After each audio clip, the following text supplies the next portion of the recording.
Hi and welcome back. We are now at the format method coding exercise, and we are going to be using the format method to create some variables while using other variables to fill in values. So let's have a look at the comments in the code. We have a variable called name that has a value Rolf in it. And using this name variable, we're going to create another variable called user_name_phrase. And this should contain the value hello, my name is. And make sure to use the format method. So, to create a new variable, user_name_phrase has to be equal to, and here is the string that we have to use. We can copy it, or I'd recommend always you type it yourself. Hello with a capital H, comma, space, my name is, and then here comes the name. Here we can just replace the curly braces by Rolf using the format method. So this string dot format name. And that would be the first one. Next, we've got another set of instructions. Using item name and item price, create another variable called item details that should contain the value item name is that and price is that. And make sure to use the format method. Okay, so let's do it.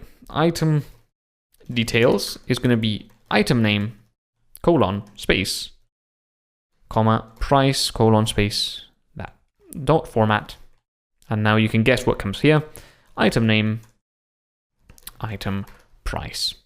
So all we've done is we made sure the item details is in the right format, and then we've replaced the values for item name and item price as required. And finally, we've got friend name and friend age. And we're going to use the two variables to create another variable, multi-format phrase. And that should contain the value, hey, are you age years old?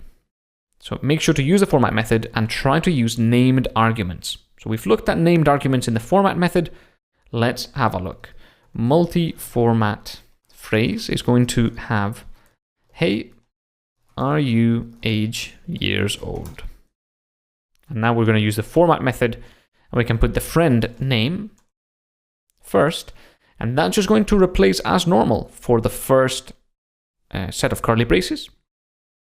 And then we're going to say age equals friend age.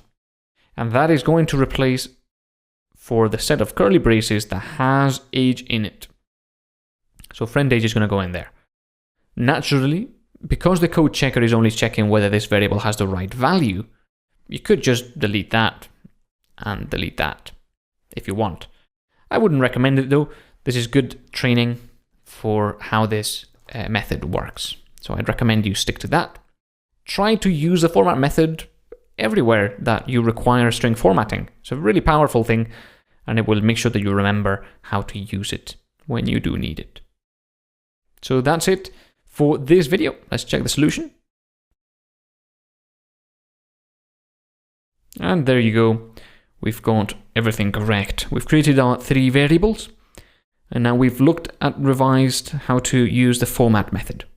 So without further ado, I'll see you on the next video.